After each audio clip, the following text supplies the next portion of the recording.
માવઠાથી સૌરાષ્ટ્રના ખેડૂતો બરબાદ થયા છે। રાજકોટ સહિત સૌરાષ્ટ્રમાં લસણના પાકને વ્યાપક નુકસાન। તૈયાર લસણનો પાક બરબાદ થતા ખેડૂતોની સ્થિતિ કફોડી બની। લોધિકા, પડધરી, ગોંડલમાં મોટા પ્રમાણમાં લસણનું વાવેતર થાય છે। ખેડૂતોને સૌથી વધારે ખર્ચ લસણના પાકમાં થાય છે। ચણા, જીરું અને ઘઉં સહિતના પાકમાં પણ વ્યાપક નુકસાન છે। જમીનમાં ઉભેલો પાક નાશ પામતા ખેડૂતો ચિંતિત।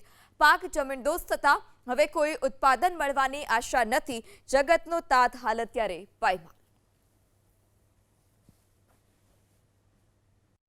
સામાન્ય રીતે વરસાદ આવે એટલે ખેડૂતો રાજી થઈ જતા હોય છે, પરંતુ ચોમાસા પહેલા જ્યારે વરસાદ આવે ત્યારે ખેડૂતો લાપસીના આંધણ મૂકતા હોય છે। પરંતુ ગઈકાલે જે વરસાદ પડ્યો જેના કારણે ખેડૂતોની માઠી બેઠી છે। દ્રશ્યો બતાવશું। આ જોઈ શકાય છે કે લસણનો પાક સૌરાષ્ટ્રના મોટાભાગના જિલ્લાઓમાં લસણનું મોટા પ્રમાણમાં વાવેતર થાય છે અને ઉત્પાદન પણ ખૂબ સારું થાય છે। રાજકોટ જિલ્લાની વાત કરવામાં આવે તો રાજકોટના આજે લોધિકા, કોટડા સાંગાણી, રાજકોટ ગ્રામ્ય વિસ્તાર અને ગોંડલમાં સૌથી વધારે લસણનું વાવેતર થાય છે। આપણી સાથે ખેડૂત છે, આપણે એમની સાથે વાત કરીશું।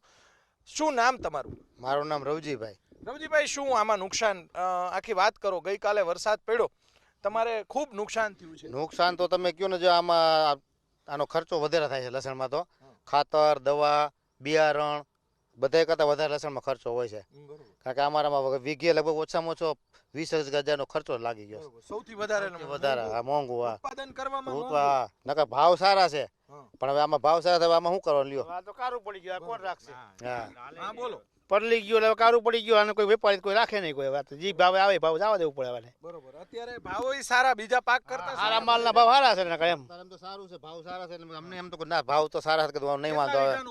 8 વીઘાનું। બરોબર, કેટલો 2 લાખનો ખર્ચો કર્યો? ખર્ચો તો 1.5 ખર્ચે પોગી ગયો। હા બરોબર, અને હજી ખર્ચો તો બાકી છે ને, ડીટાવાનું ને બધું બાકી। ભાવ આવે આ પલરેલાના? હા 50% ભાવ આવે। 50% આવે? બસ 50% થી નીચે આવે, કદાચ મને એમ લાગે 50% નહીં આવે। 50%। શું વાત? હા, ભારે પવન સાથે વરસાદ?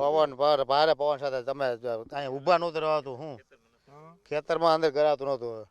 ચોક્કસ આ લસણનો પાક છે સદંતર પલળી ગયો છે। દ્રશ્યો બતાવશું। અહીંયા અન્ય ખેડૂત આપણી સાથે। ભાઈ, તમે શું કહેશો? તમારા ગામમાં નુકસાન થયું? અમારા ગામમાં 100% નુકસાની છે। ઘઉંમાં છે, ચીણામાં છે, જીરુંમાં છે, ફુલાવરમાં છે, લસણમાં છે। હવે આ લસણ છે એ વરસાદનું પલળી ગયું છે। હવે આ 2 દિવસની અંદર ગેગી જશે।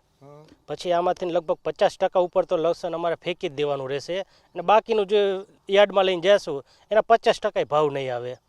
એટલે આમાં શું છે, ખેડૂતને બે બાજુથી માર પડ્યો। સૌથી મોંઘામાં મોંઘો જે ઉત્પાદન લેવું હોય ને તો લસણનું છે। સૌથી વધુ ખર્ચો આમાં થાય છે, અને આનો જ ભાવ છે ને અત્યારે નહીવત આવશે। આ પલળી ગયેલું છે એટલા માટે, અને જેમ દિવસ જશે એમ કારું પડી જશે, ગીગી જશે, એટલે ફેંકી દેવાનું એટલું રહેશે। વચ્ચે યાર્ડે લઈને જઈશું તો અહીંયા કંઈ પૂરક ભાવ નહીં મળે।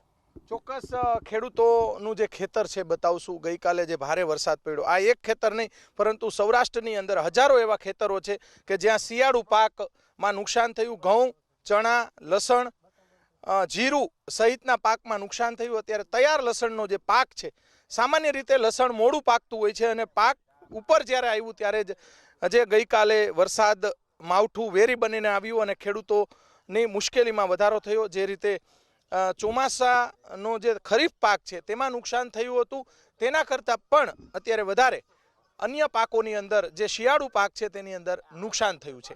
કેમેરામેન શુભાશિયાની સાથે પરાક્રમસિંહ જાડેજા, ABP અસ્મિતા, રાજકોટ।